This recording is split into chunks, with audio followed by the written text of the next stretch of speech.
Este mes de mayo se cumplen 2 años de las elecciones municipales y autonómicas que se celebraron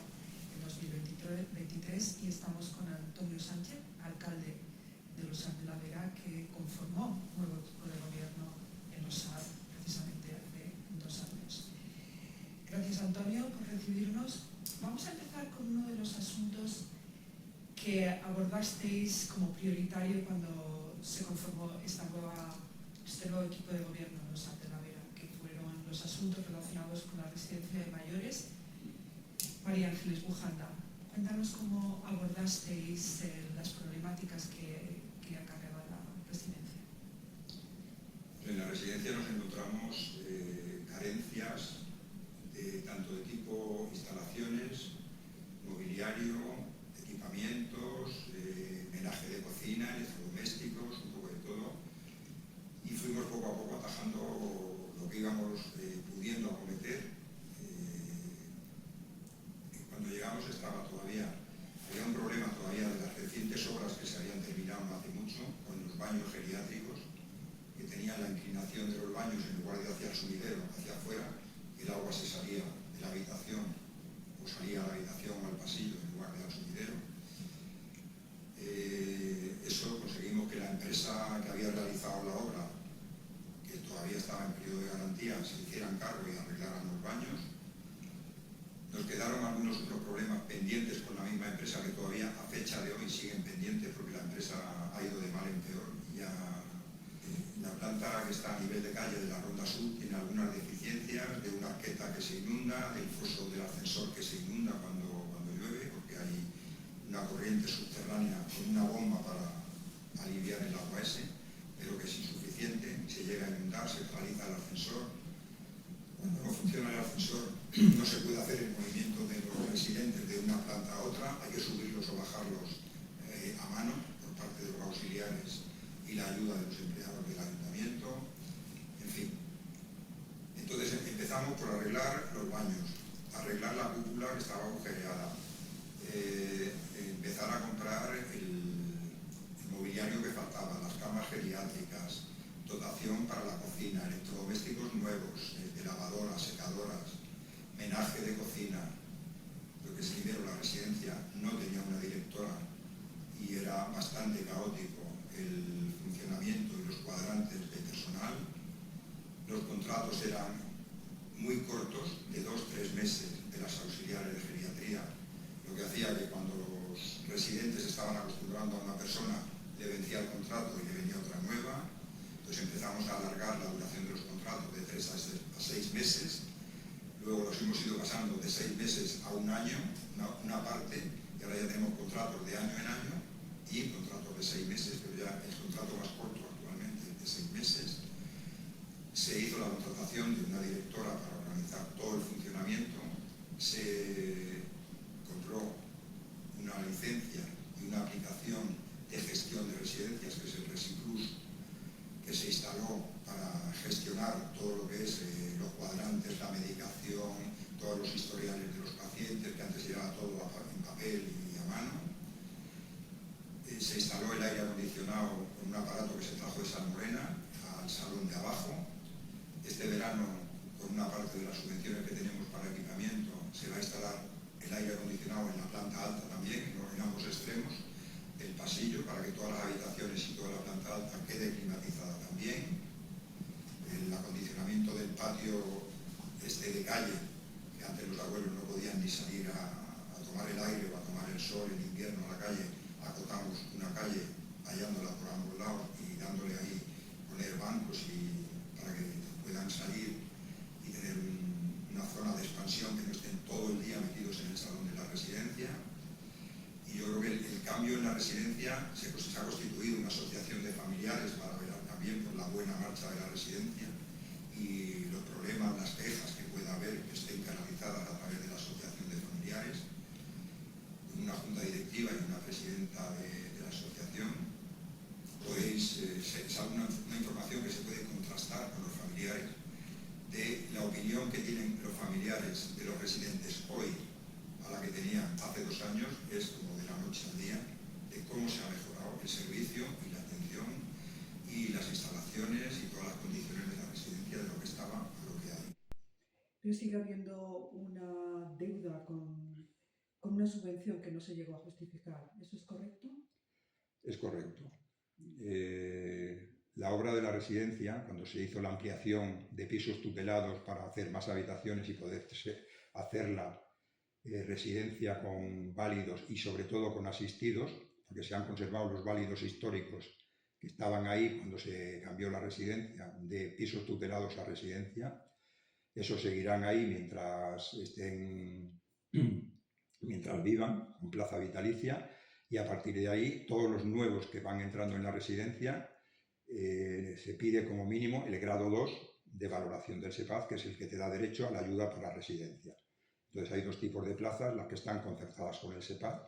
que son 22, 23 plazas, que nos vienen con personas que manda el SEPAZ a ocupar la plaza,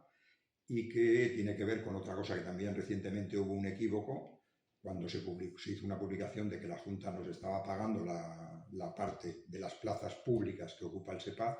pagándonos la parte que cubre el SEPAZ anualmente de 193.000 euros, que alguien pensó que eso era una subvención que nos concedían gratuitamente o de manera totalmente liberal, ¿no? Cuando no es ni más ni menos que el pago de las plazas ocupadas por el SEPAZ. Y luego la otra parte, que son las plazas privadas, que cada residente paga el porcentaje de la pensión que tiene.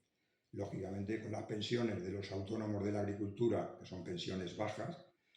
si el máximo legal que les puede escoger de la pensión es, creo que es el 85%, pues lógicamente con esas pensiones no cubres los gastos de lo que cuesta una plaza de residencia hoy día. Eso es una pérdida de dinero importante que se cubre con fondos propios del ayuntamiento, pero que entendemos que es un bien social para los vecinos del pueblo, que aunque nos cueste dinero, tenemos que mantener, y por eso se mantiene la residencia, y de momento no tenemos intención de sacar la gestión externa, que supondría un ahorro para el ayuntamiento, porque dejaríamos de tener esa cobertura de diferencia de plazas, pero claro, lo sufrirían los residentes porque tendrían que abonar el precio completo de lo que cuesta una plaza de residencia con una empresa privada. Entonces, eso es algo que de momento nosotros no queremos tocar, y que las personas del pueblo que están ocupando plaza, que puedan pagar el porcentaje de su pensión que les corresponde, pero que puedan hacer frente a ello sin tenerse que ir a otro pueblo a buscarse otra residencia ni nada parecido. Entonces, eso, de momento, nosotros no tenemos intención de tocarlo. Vale, entonces el tema de la subvención que me preguntabas, esa obra, de la que viene el origen de pasar de pisos tutelados a residencias, se hace esa mejora y esa ampliación financiada con fondos, por una parte de Diputación y por otra parte con una subvención con dos subvenciones de la Junta de Extremadura, una de obras y otra de equipamiento. Entre las dos suman unos 100.000 euros y esa subvención está sin justificar. Es decir, cuando se termina la obra, se reciben todas las certificaciones de obra, la facturación por parte de la empresa que hace las obras, se pagan, es decir, que existen facturas, existe resguardo de pago, certificaciones de obra, el acta de recepción, que se firma sin reservas a pesar de las deficiencias que comentábamos antes, que también no entiendo que se pueda firmar un acta de recepción definitiva de una obra si no está todo correcto, eso se firmó, pero se termina la obra y esa subvención de la Junta nunca se justifica. Cuando llegamos, nosotros en 2023 recibimos a finales del 2023 el primer requerimiento por parte del SEPAZ diciendo que hay una subvención no justificada que hay que devolver, puesto que ha pasado el plazo de justificación que se daba en la concesión. Presentamos alegaciones, presentamos todo lo que encontramos de certificaciones de obra, facturas, etcétera, etcétera. Las alegaciones fueron rechazadas porque estaba todo fuera de plazo, habían pasado 2 años desde que se terminó la obra sin justificar la subvención y se rechazaron las alegaciones. Hemos vuelto a presentar un recurso de reposición, que la previsión es que siga el mismo camino de las alegaciones, es decir, que sea desestimado y la resolución se haga firme y que haya que devolver los 100.000 euros a la Junta de Extremadura. Y la pregunta es, ¿quién los pone? Porque si lo tiene que devolver el ayuntamiento, el presupuesto del año se nos deshace, que a 100.000 euros en un presupuesto como el nuestro, donde del presupuesto municipal, que son alrededor de 3 millones de euros, 2/3 son gastos de personal. Y del resto, tenemos que hacer frente a todo lo demás, a todos los gastos generales, equipamientos, obras, etcétera, etcétera. Entonces, 100.000 euros sobre el resto, que pueden ser 600, 700.000 euros, es una parte muy importante del presupuesto del año. Pero ahí está. Vamos a tocar el tema de cuartos, porque hace unos días, creo que unos 10 días, se ha celebrado un juicio porque había una deuda también de 5 años por parte de los adjudicatarios del chiringuito de cuartos, aparte de los problemas que ha habido en torno a cuartos. ¿Ese tema cómo está, alcalde?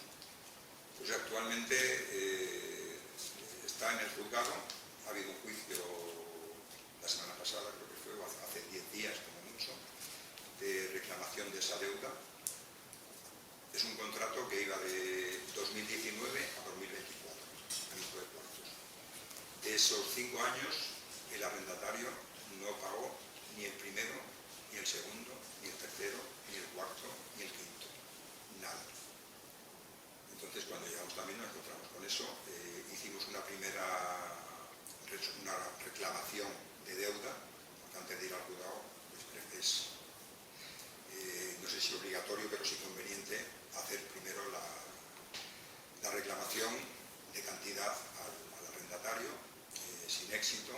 Intentamos también una solución negociada y llegar a un acuerdo antes de evitar un juicio, tampoco fue posible, y al final pues, no hubo más remedio que meter la reclamación por vía civil en el juzgado. El juicio se ha celebrado la semana pasada, estamos pendientes de sentencia, y una vez que se conozca la sentencia, el juez decidirá, y luego pues no sé si podremos ejecutar o no la sentencia tampoco, porque luego una cosa es que te den la razón y que la sentencia sea favorable, y otra cosa es que puedas recuperar la deuda. De momento estamos pendientes de que la sentencia se dicte y se haga pública, a ver qué pasa con esa deuda. Pero es algo que supone del orden de 111.000 euros, que sumados a los 100.000 de la residencia ya son 200.000 euros que están ahí,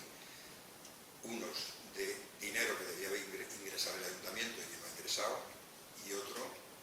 que de una salida que previsiblemente vamos a tener que devolver a la Junta. Vale, comentabas antes de comenzar la entrevista que en Los Arcs van a comenzar próximamente unas obras que los vecinos están esperando con bastante ganas, y es el arreglo de las calles. Amplíanos esta noticia. Pues efectivamente, en nuestro programa electoral de 2023, uno de los puntos que incluíamos en el programa era el arreglo de calles, pero yo creo que somos todos conscientes de que la situación de las calles de Los Arcs era de un abandono bastante patente, ¿no? Entonces hicimos un proyecto de las calles más prioritarias. Con ese proyecto se lanzó la licitación. El contrato del primer bloque está ya firmado y pendiente de que las obras empiecen en el curso de este mes de mayo. Está firmado el contrato, se da un mes de plazo para empezar la obra, y lo cual hace que en el curso de este mes de mayo empezaremos a ver obras en las calles del pueblo,